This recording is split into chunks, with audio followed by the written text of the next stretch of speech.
ദൈവകൃപയാൽ എല്ലാവരും സന്തോഷമായിട്ടിരിക്കുന്നു എന്ന് വിശ്വസിക്കുന്നു.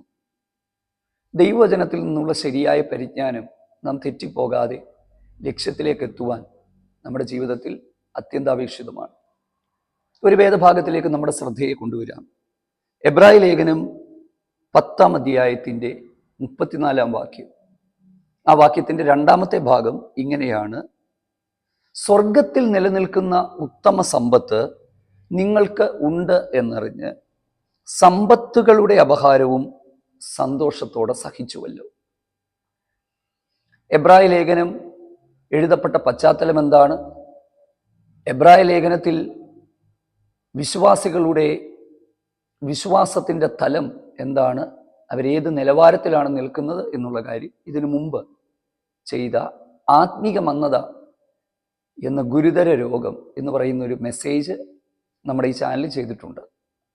അതിൻ്റെ അകത്തൊന്ന് കയറി കേട്ടാൽ എബ്രായ ലേഖനം എഴുതിയ പശ്ചാത്തലവും വിശ്വാസികളുടെ ആത്മീയ നിലവാരവും നമുക്ക് മനസ്സിലാക്കുവാനായിട്ട് കഴിയും. വേദപുസ്തകത്തിൽ നിന്ന് ശരിയായ കാഴ്ചപ്പാടിലേക്ക് നമ്മൾ എത്തിച്ചേർന്നാൽ ഒരുപാട് തെറ്റിദ്ധാരണകൾ നമുക്ക് ഒഴിവായി കിട്ടും. നിലനിൽക്കുന്ന സമ്പത്ത് എന്നുള്ള വിഷയമാണ് നമ്മൾ ചിന്തിക്കുവാനായിട്ട് പോകുന്നത്. എന്താണ് നിലനിൽക്കുന്ന സമ്പത്ത്? ഈ ഭൂമിയിലെ സമ്പത്ത് നിലനിർത്താനും അതിനുവേണ്ടിയുള്ള പരിശ്രമങ്ങളിലും പെടാപ്പാടിലും ഒരുപാട് പേര് ഓടിക്കൊണ്ടിരിക്കുന്നത് നമ്മൾ ദിവസവും കണ്ടുകൊണ്ടിരിക്കുകയാണ്. എനിക്ക് തോന്നുന്നു ഒരു നല്ല പങ്ക് ക്രിസ്ത്യൻ മെസ്സേജസ് തന്നെ അനുഗ്രഹത്തെക്കുറിച്ചും നന്മയെക്കുറിച്ചും സമ്പത്തുണ്ടാക്കുന്നതിനെക്കുറിച്ചുമുള്ളതാണോ എന്ന് എനിക്കൊരു സന്ദേഹമുണ്ട്. പോകട്ടെ, വേദപുസ്തകം ഇതിനെക്കുറിച്ച് എന്തു പറയുന്നു? എബ്രായ ലേഖനം എഴുതുമ്പോൾ ദൈവത്തിൻ്റെ പരിശുദ്ധാത്മാവ് അവിടെയുള്ളവരോട് പറയുകയാണ്, നിങ്ങളുടെ സമ്പത്ത് സ്വർഗത്തിലാണെന്ന് നിങ്ങൾ തിരിച്ചറിഞ്ഞപ്പോൾ നിങ്ങൾ വിശ്വാസത്തിൽ ഇറങ്ങിയതിൻ്റെ പേരിൽ നിങ്ങളുടെ സമ്പത്തുകൾ അപഹരിച്ചുകൊണ്ട് പോയവരോട് പോലും നിങ്ങൾക്ക് പിണക്കമില്ലായിരുന്നു, വേദനയില്ലായിരുന്നു. സമ്പത്തുകളുടെ അപഹാരവും നിങ്ങൾ സന്തോഷത്തോടെ സഹിച്ചു. കാരണം അവരുടെ ശരിയായ കാഴ്ചപ്പാടാണ്, അവരുടെ ശരിയായ വചന പരിജ്ഞാനമാണ് പല പ്രതിസന്ധികൾ ജീവിതത്തിൽ വന്നിട്ടും ദൈവസ്നേഹത്തിൽ നിന്ന്, നിത്യത എന്ന് പറയുന്ന ലക്ഷ്യത്തിൽ നിന്ന് ഒരു അണുവിട വ്യതിചലിക്കാതെ മുൻപോട്ട് പോകുവാൻ അവർക്ക് ശക്തി നൽകി കൊടുത്തത്. വേദപുസ്തകം സമ്പത്തിനെ കുറിച്ച് എന്താണ് പറയുന്നത്? ഇന്ന് സമ്പത്ത് നിലനിർത്താനും പണമുണ്ടാക്കാനും എങ്ങനെയെങ്കിലും ജീവിതത്തിൽ ആരെ ആരെ കാലേ വാരി നിലത്തടിച്ചാലും എങ്ങനെ വേണമെങ്കിലും കുറച്ച് സമ്പത്ത് ഉണ്ടാക്കി അല്ലെ പണം ഉണ്ടാക്കി ജീവിക്കണം, അതൊക്കെ ദൈവം തന്നതാണെന്നുള്ള നിലവാരത്തിലേക്ക് അതിനെ വരുത്തിക്കൊണ്ടു പോകുവാനായിട്ട് ശ്രമിക്കുന്ന ഒരുപാട് ആളുകളെ നമ്മൾ കാണാറുണ്ട്. പക്ഷെ വേദപുസ്തകം ഇതിനെക്കുറിച്ച് എന്ത് പറയും?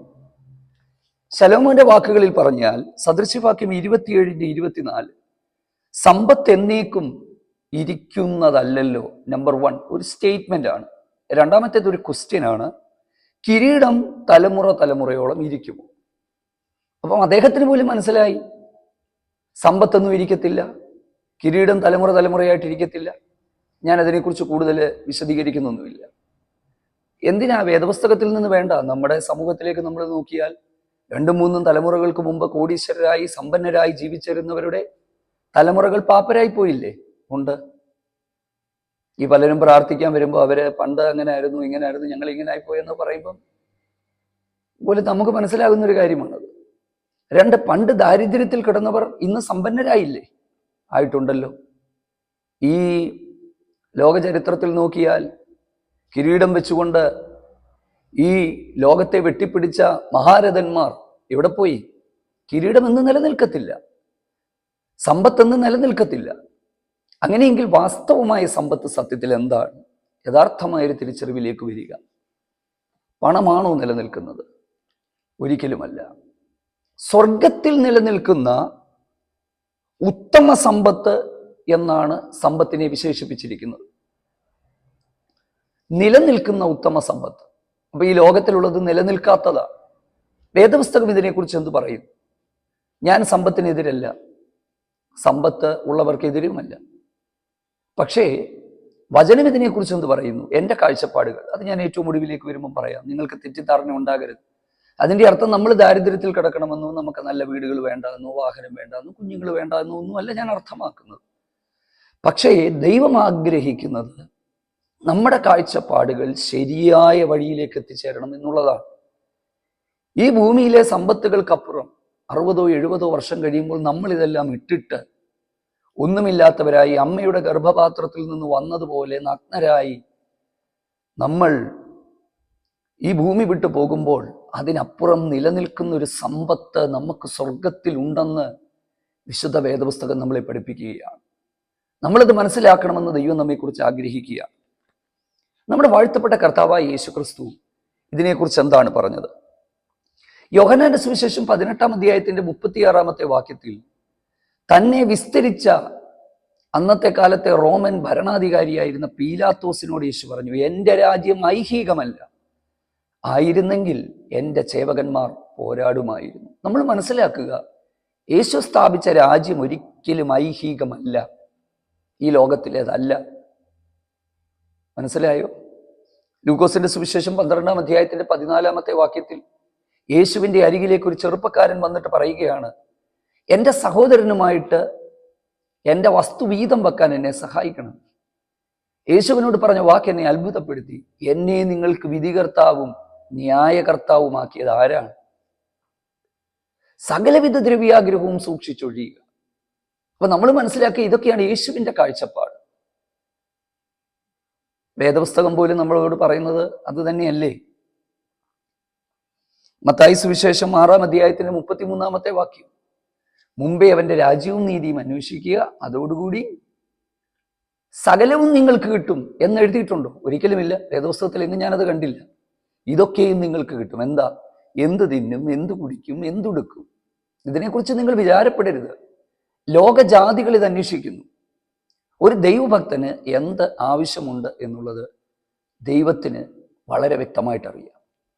ഈ ഒരു ശരിയായ കാഴ്ചപ്പാടിലേക്ക് നമ്മൾ വന്നാൽ നമ്മുടെ ഒരുപാട് ടെൻഷനുകളിൽ നിന്ന് നമുക്ക് ഒഴിഞ്ഞിരിക്കാനായിട്ട് പറ്റും. മക്കളുടെ കാര്യങ്ങൾ എങ്ങനെ, കുഞ്ഞുങ്ങളുടെ കാര്യങ്ങൾ എങ്ങനെ, വീടിൻ്റെ കാര്യം എങ്ങനെ? വേദപുസ്തകം പറയുന്നത് സ്തോത്രത്തോടെ, പൗലോസ് പറഞ്ഞാൽ സ്തോത്രത്തോടെ നിങ്ങളുടെ ആവശ്യങ്ങളെ നടത്തുക, ഏൽപ്പിച്ചു കൊടുക്കുക, ദൈവം അതെല്ലാം നടത്തിത്തരാൻ വിശ്വസ്തനാണ് എന്ന് പറഞ്ഞാൽ നമ്മൾ പട്ടിണിയിൽ കിടക്കണമെന്നോ നമ്മൾ ദാരിദ്ര്യത്തിൽ കിടക്കണമെന്നോ ഒന്നുമല്ല. എൻ്റെ കാഴ്ചപ്പാട് എന്താണെന്ന് ചോദിച്ചാൽ, സദൃശവാക്യത്തിൽ തന്നെ 30-ാം അധ്യായത്തിന്റെ 8-ാമത്തെ ഒരു വാക്യം എന്നെ ഏറ്റവും കൂടുതൽ ചിന്തിപ്പിച്ചത്, സമ്പത്ത് എനിക്ക് തന്ന ദൈവത്തെ നിഷേധിക്കാനും ദാരിദ്ര്യം എനിക്ക് തന്ന ദൈവത്തെ തള്ളിപ്പറയാനും ഇടയാക്കാതെ നിത്യവൃത്തി തന്ന് പോഷിപ്പിക്കണം. ദൈവം നമുക്ക് യഥാർത്ഥമായിട്ട് തരുന്നത് നിത്യവൃത്തിയാണ്. അതുകൊണ്ടല്ലേ പറയുന്നത്, അന്നന്നത്തേക്കുള്ള അപ്പം ഞങ്ങൾക്ക് തരണം. എൻ്റെ പ്രിയപ്പെട്ടവരെ, നമ്മുടെ കാഴ്ചപ്പാടുകൾ, ഞാനിതൊന്നും വേണ്ടെന്നല്ല പറയുന്നത്, ഇതൊക്കെ നമുക്ക് ആവശ്യമാണ്. പക്ഷേ അതിനപ്പുറത്ത് സ്വർഗത്തിലാണ് നമ്മുടെ സമ്പത്ത് എന്നുള്ള വലിയ തിരിച്ചറിവിലേക്ക് നമ്മൾ വരണം. പഴയ നിയമകാലങ്ങളിൽ പോലും ഭൗതികമായ അനുഗ്രഹങ്ങൾ ദൈവം അവർക്ക് നൽകി കൊടുത്തു. ദൈവത്തെ അറിഞ്ഞാൽ സകല ഭൗതിക അനുഗ്രഹവും കിട്ടുമെന്നൊക്കെ ഉള്ള വാക്യങ്ങൾ നമ്മൾ കണ്ടാലും ശരിയായ അർത്ഥത്തിൽ നമ്മൾ അതിനെ പഠിച്ചാൽ നമ്മൾ എന്താണ് മനസ്സിലാക്കുന്നത്? ഉൽപ്പത്തി പുസ്തകം 12-ാം അധ്യായത്തിന്റെ 1 മുതലുള്ള വാക്യങ്ങളിൽ അബ്രഹാമിനെ വിളിക്കുമ്പോൾ അബ്രഹാമിനോട് പറഞ്ഞു, നിന്നെ അനുഗ്രഹിക്കുന്നവരെ ഞാൻ അനുഗ്രഹിക്കും, നിന്നാൽ ഭൂമിയിലെ സകല ജാതികളും അനുഗ്രഹിക്കപ്പെടും, നീ ഒരു അനുഗ്രഹമായിരിക്കും. അർത്ഥം, അബ്രഹാം ദൈവം വിളിച്ചിറക്കുമ്പോൾ തന്നെ അബ്രഹാം സമ്പന്നനായിരുന്നു. ദൈവത്തെ അറിഞ്ഞതിന് ശേഷം തൻ്റെ സമ്പത്ത് വർദ്ധിച്ചു എന്നുള്ളതേ ഉള്ളൂ. പക്ഷെ ആ സമ്പത്തിനപ്പുറത്ത് അബ്രഹാമിന്റെ കാഴ്ചപ്പാട് എന്തായിരുന്നു?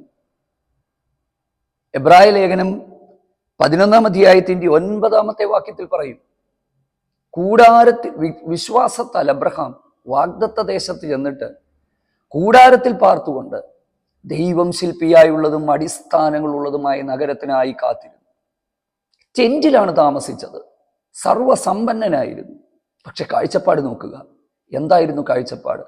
അതിലെല്ലാം താമസിക്കുമ്പോഴും ദൈവം ശില്പിയായിട്ടുള്ള, അല്ലേ, God as the architect of the city which is to come, വരുവാൻ പോകുന്ന ദൈവം സൃഷ്ടിക്കാൻ പോകുന്ന ഒരു നഗരമുണ്ട്. ആ നഗരത്തിന്റെ ആർക്കിടെക്റ്റ് ദൈവമാണെന്നും ആ നഗരമാണ് ശാശ്വതമെന്നും അബ്രഹാമിന് മനസ്സിലായി. എൻ്റെ പ്രിയപ്പെട്ടവരെ, കാലങ്ങളിൽ നമ്മുടെ കാഴ്ചപ്പാടുകൾ മാറണം. പണം, ലോകം, സമ്പത്ത് എന്നുള്ള ചിന്താഗതികളൊക്കെ നമ്മൾ മാറ്റി നിലനിൽക്കുന്ന സമ്പത്ത് സ്വർഗത്തിലേതാണ് എന്നൊരു തിരിച്ചറിവിലേക്ക് നാം വരേണ്ട സമയം അതിക്രമിച്ചിരിക്കുകയാണ്. ഇത് തലമുറയെ പഠിപ്പിക്കുക, മനസ്സിലാക്കുക. ഇതെല്ലാം പഴകുന്നതാണ്. ഒരു പുതിയ വാഹനം മേടിക്കുമ്പോൾ നല്ല വാഹനമെന്ന് നമ്മൾ പറയും, പക്ഷെ 10-15 വർഷം കഴിയുമ്പോൾ സ്ക്രാപ്പ് ആകുക. ഒരു പുതിയ വീട് വെക്കുമ്പോൾ നല്ല വീടുകളെന്ന് നമ്മൾ പറയും, പക്ഷേ 20-25 വർഷം കഴിയുമ്പോൾ നമ്മുടെ മക്കൾ വരുമ്പോൾ അതെല്ലാം പൊളിച്ച് പുതിയ വീട് വെക്കും. അപ്പൊ ഈ ലോകത്തിലേത് സകലതും പഴകുന്നതാണ്. നമുക്ക് ആവശ്യത്തിനുള്ളത് ദൈവം നൽകിത്തരും. ഞങ്ങളൊക്കെ അങ്ങനെ വിശ്വാസത്താൽ ജീവിച്ചു പോകുന്നത് കൊണ്ട് അതൊക്കെ അനുഭവിക്കുന്നവരാണ്. ദൈവം കരുതത്തില്ലെന്നല്ല, ദൈവം കരുതും, ദൈവം നടത്തും. നമ്മുടെ സകല ആവശ്യങ്ങളും ദൈവം നടത്തും, അത്ഭുതകരമായിട്ട് ദൈവം നടത്തും. പക്ഷെ നമ്മുടെ കാഴ്ചപ്പാട് പണത്തിലേക്കും ലോകത്തിലേക്കും സമ്പത്തിലേക്കും ഒരിക്കലും പോകരുത്. കഴുകൻ ചിറകെടുത്ത് പറന്നു പോകുന്നത് പോലെ ഇതൊക്കെ ചിലപ്പോൾ നമ്മളെ വിട്ടുപോകാനുള്ള സാധ്യതകളുണ്ട്. ഈ ഒരു തിരിച്ചറിവ് നമുക്കുണ്ടാകണം. എബ്രായ ലേഖനം 11-ാം അധ്യായത്തിന്റെ 24-ാമത്തെ വാക്യത്തിൽ മോശയെക്കുറിച്ച് പറയുന്ന ചില വാക്കുകളുണ്ട്. പിന്നീട് അതൊരു കുറച്ചുകൂടെ വലിയൊരു സന്ദേശമാക്കി നിങ്ങളോട് പറയാം. നമ്മളത് മനസ്സിലാക്കണം. മോശയെക്കുറിച്ച് പറയുകയാണ്, വിശ്വാസത്താൽ മോശ പാപത്തിന്റെ തൽക്കാല ഭോഗങ്ങളെക്കാളും ദൈവജനത്തോടുകൂടി കഷ്ടമേൽക്കുന്നത് തിരഞ്ഞെടുത്തു. മിസ്രൈമിന്റെ നിക്ഷേപങ്ങളെക്കാളും ക്രിസ്തുവിന്റെ നിന്നയെ വലിയതെന്ന് എണ്ണി. അവിടെ എഴുതിയിട്ടുണ്ട്, പ്രതിഫലം നോക്കിയത് കൊണ്ട്. Seeing the reward ahead, seeing the reward ahead, ലഭിക്കുവാൻ പോകുന്ന പ്രതിഫലം നോക്കിയപ്പോൾ എന്തായിരുന്നു തനിക്ക് ലഭിക്കാൻ പോകുന്ന പ്രതിഫലം? അന്നത്തെ കാലത്തെ ഫറവോന്റെ മകനായി കൊട്ടാരത്തിൽ ജീവിച്ച് സർവ്വസുഖങ്ങളിലും ജീവിച്ച് അതിൻ്റെ എല്ലാം ഉടമയായി തീരേണ്ടുന്ന മനുഷ്യൻ. നിങ്ങൾ ഗൂഗിളിലൊക്കെ ഒന്ന് സെർച്ച് ചെയ്തു കൊള്ളുക.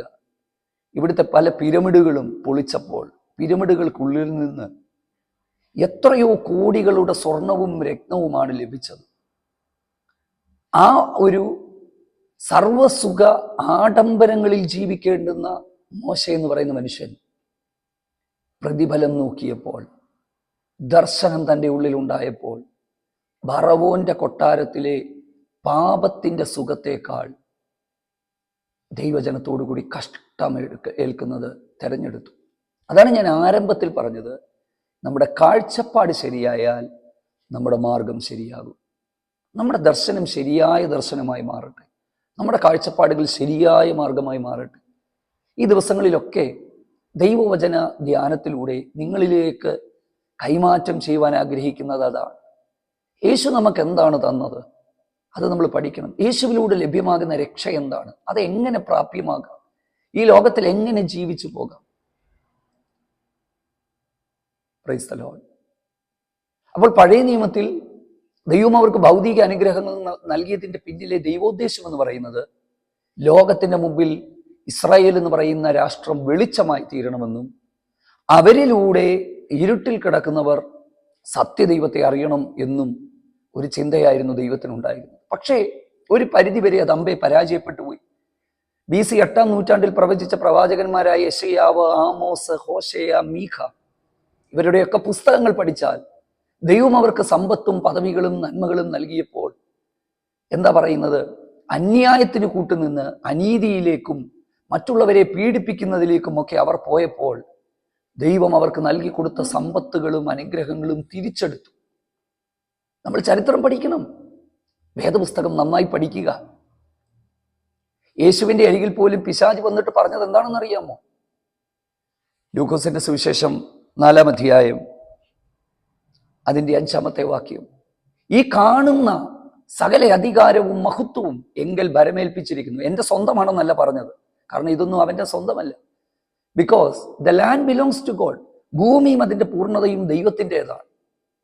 പക്ഷേ പിശാച് പറഞ്ഞു, it has been handed over to me, എൻ്റെ കൈകളിലേക്ക് ഇത് തന്നിരിക്കുകയാണ്, എനിക്കിഷ്ടമുള്ളവന് ഞാൻ കൊടുക്കുന്നു. യേശു ഒരിക്കലും അതിനെ നിഷേധിച്ചില്ല. ഞാൻ പറയട്ടെ, ലോകത്തെ വണങ്ങിയാൽ, ലോകത്തെ നമസ്കരിച്ചാൽ ചിലതൊക്കെ കിട്ടും, ചില മഹത്വവും പദവിയും ഒക്കെ കിട്ടും. ഇത് തിരിച്ചറിയേണ്ടുന്ന ദൈവമക്കൾ മനസ്സിലാക്കി, എല്ലാം ദൈവം നൽകി തരുന്നതല്ല. എല്ലാ തരത്തിലുള്ള ബിസിനസ് ചെയ്ത് എല്ലാ രീതിയിലും ജീവിക്കുന്നവർക്ക്, എത്രയോ മോശമായി ജീവിക്കുന്നവർ ഇതെല്ലാം നേടുന്നു. അപ്പം ഞാൻ പറഞ്ഞത്, ശരിയായ കാഴ്ചപ്പാടിലേക്ക് വരിക. ശരിയായ സമ്പത്ത് സ്വർഗത്തിലേതാണെന്ന് തിരിച്ചറിഞ്ഞ് അതിനായിട്ട് അധ്വാനം ചെയ്ത് മുൻപോട്ട് പോകുക. കർത്താവ് നമ്മളെ സഹായിക്കട്ടെ. God bless you.